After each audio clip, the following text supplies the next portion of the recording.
நான் வந்து எல்லாரும் சொல்கிற மாதிரி திருவாரூரில் அரசு மருத்துவமனையில் பிறந்த ஒரு ஆள்.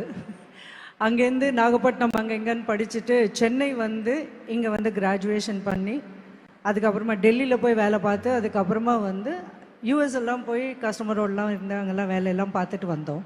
ஒரு 4 வருஷம் முன்னாடி வந்து இங்கே ஒரு தொழில்துறை நிறுவனம், ஒரு ஐடி ஸ்பேஸ் ஒன்று இங்கே ஓப்பன் பண்ணோம் அப்படின்னு பார்க்கும்போது நல்ல கோவிட் டைமில் வந்து நாங்கள் ஸ்டார்ட் பண்ணும்போது ஒரு எங்களுக்கு தானாக சேர்ந்த கூட்டம்னு வாங்க பாருங்கள், அந்த மாதிரி ஒரு 5 பேர் பெண்கள் நான் ஜெஸ்ஸி, ஜமுனா, அலிஷியா, பிரின்சி, நித்யா அப்படின்னு சொல்லிட்டு நாங்கள் எல்லாம் சேர்ந்து ஆரம்பித்தது தான் இந்த கம்பெனி. இப்போ ஒரு 500 பேர் இருக்கோம்.